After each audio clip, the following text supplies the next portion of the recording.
Terima kasih pengurusi majlis, Barisan Hakim yang adil bijaksana, jaga masa yang setia dengan randiknya, dan para hadirin sekalian. Assalamualaikum dan salam sejahtera. Salam perkenalan dari yang petah bercerita ini. Rugi kalau para hadirin tidak mendengar cerita saya pada hari ini. Kisah gadis Niau menjadi tajuk cerita saya pada hari yang indah ini. Begini ceritanya. Suasana di taman permainan itu hingar dengan suara ketawa kanak-kanak. Kelihatan Puan Rosa membawa anak bongsunya Kisha Ziana yang berusia 5 tahun untuk bermain bersama-sama anak-anak jirannya. Kek, tangan Kisha terus menggapai ekor kucing yang tergerak-gerak itu. Kisha terus menarik ekor kucing itu sambil ketawa. Ha. Kucing jingga yang sedang nak duduk itu terkejut kerana kesakitan. Dia terus menekam dan mencakar muka Kisha. Kisha menangis meraung-raung kesakitan. Ibu, sakit. Kisha terus didukung oleh ibunya dan terus dibawa ke hospital. Peristiwa itu telah memberikan kesan trauma kepada Kisha dan 4 kesan jahitan di bawah mulut bibirnya. Sejak itu, Kisha Ziana menjadi seorang yang fobia dan takutkan kepada kucing.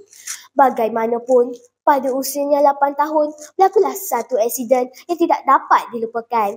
Ketika dia sedang melayan perasaan, pulang dari sekolah. Kisha terdengar satu bunyi kecil. Miau, miau. Hujan mulai renyai-renyai dalam kepalanya. Dia membayangkan berpuluh-puluh ekor kucing datang melompat menekamnya entah dari mana. Hujan masih turun dan Kisha melihat tiada kucing yang berdekatan. Yang cuma ada di sekitarannya cuma sebuah kotak. Kisha cuba mendekati dan cuba melintang sedikit kotak tersebut untuk melihat apa benar sangkaannya. Sebaik sahaja kotak itu terbuka, seekor anak kucing berwarna putih tepat memandang ke arah Kisha dengan matanya yang berwarna biru. Dalam keadaan takut, terselit rasa belas kasihan di hatinya. Kisha gagahi diri untuk mengangkat kotak separa lecut itu dan terus berjalan pulang sambil diiringi hujan yang tidak henti untuk mencurah. Bermulalah episod baru pada dirinya. Pertemuan antara dia dan Putih telah mengubah sifatnya daripada seorang yang takutkan kucing menjadi seorang yang sangat sayangkan kucing. Kisha, bangunlah. Kenapa tidur di atas lantai ni? Kisha memandang wajah kakaknya Nadha dengan muka yang tidak bermaya. Kelihatan Putih terbaring nyenyak di atas katilnya. Kaki Putih terkangkang luas sambil kedua tangannya menutup muka. Setelah 7 tahun berlalu, begitulah Putih dan Kisha seperti belangkas. Putih seperti sebahagian keluarganya. Semua ahli keluarganya sayangkan Putih. Pada suatu hari, hati Kisha berbunga-bunga kerana diajak oleh kakaknya Nadha untuk mengikuti program sukarelawan memberi makan kucing jalanan. Ia dianjurkan oleh Rumah Untuk Miau yang diasaskan oleh sepasang suami isteri yang bernama Kak Balkis dan Bang Iman. Setibanya di situ, Kisha tercengang melihat sangkar gergasi yang besar dan jumlah kucing yang sangat banyak. Lagaknya seperti berada di syurga kucing. Wah, banyaknya kucing yang ada di sini, Kak Balkis. Ini semua yang Kak Balkis dan Mbak Iman jaga? Tanya Kisha dan bersungguh-sungguh. Matanya tertarik ke arah kucing yang berbulu hitam yang sedang memandang mereka dengan muka yang garang. Telinga dan keempat-empat kakinya berbalut kerana remuk teruk akibat menjadi mangsa dera orang yang tidak berhati perut.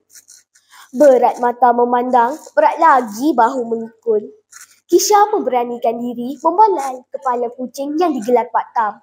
Tetapi tangannya digigit oleh Pak Tam. Namun begitu, gigitan Pak Tam yang awalnya kuat semakin lama semakin longgar.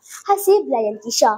Kisha puas apabila Pak Tam yang awalnya garang kini diam dan membuat bunyi purr.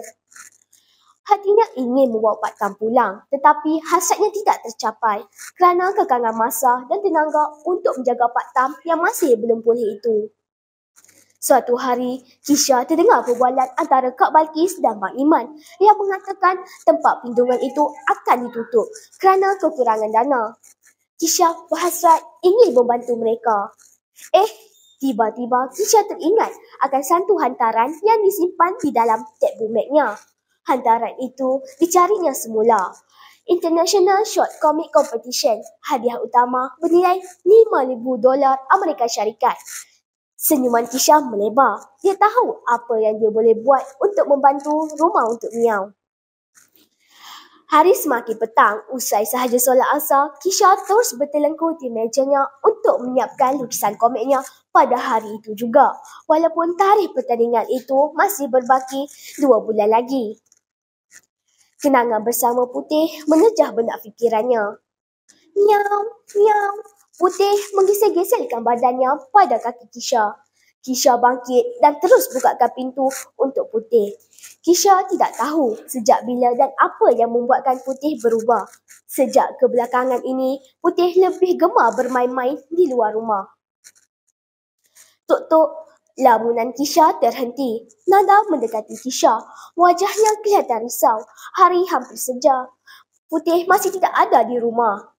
Setelah selesai solat maghrib, mereka sekeluarga terus keluar untuk mencari Putih di sekitar kawasan Taman Perumahan. Ketika sampai di satu kawasan, mereka melihat satu karung guni yang sangat mencurigakan. Perlahan-lahan bapaknya membuka karung guni itu dan menampakkan isi di dalamnya. Kisha menjerit sekuat hatinya.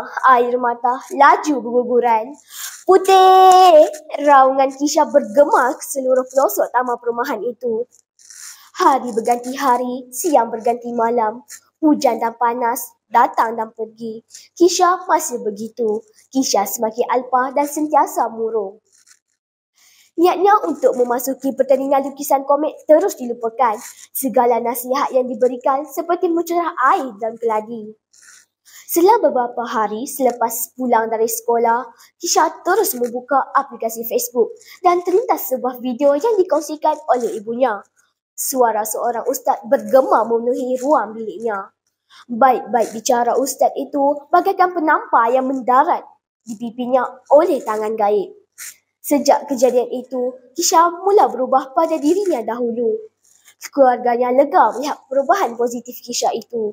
Kisha terus mencapai buku lukisannya dan terus melakar plot kasar komiknya yang mengisahkan tentang seorang remaja perempuan yang awalnya takut kepada kucing dan berubah menjadi seorang yang sangat sayangkan haiwan itu. Hatinya nekat untuk membantu rumah untuk Miau semula.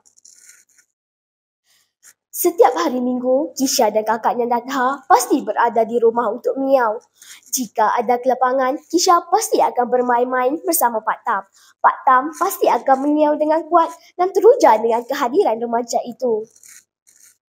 Alhamdulillah, berkat usahanya, Kisha mendapat tempat kedua. Wang yang diperolehinya terus disumbangkan kepada rumah untuk Miau. Pak Tam pula diambil dan dibelanya sebagai pengganti dan pengubat rindu kepada Putih. Putih pasti bangga. Kawan-kawan, kehidupan seseorang itu tidak akan berubah jika dia mengubahnya sendiri. Pribadi Kisha Ziana sebagai seorang remaja yang berjiwa penyayang dan bangkit dari kegagalan harus dicontohi dan dijadikan iktibar. Semoga para hadirin terhibur dengan cerita saya tadi. Yang baik jadikan yang teladan, yang buruk jadikan sepadan. Sekian, terima kasih.